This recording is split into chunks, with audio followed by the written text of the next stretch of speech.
साथियों, BJP leader Wasim Rizvi को एक बार फिर कोरोना हो गया है।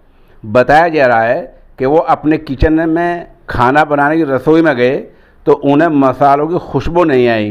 फिर चेक करा तो पता चला कि कोरोना पॉजिटिव हो गए हैं और उनके सूंघने की जो सलाहियत होती है, जो चीज़ को सूंघ के आदमी महसूस करता है, वो सूंघने की सलाहियत बहुत ही कम हो गई है। बीमारी आती है, चली जाती है, आदमी ठीक भी हो जाता है।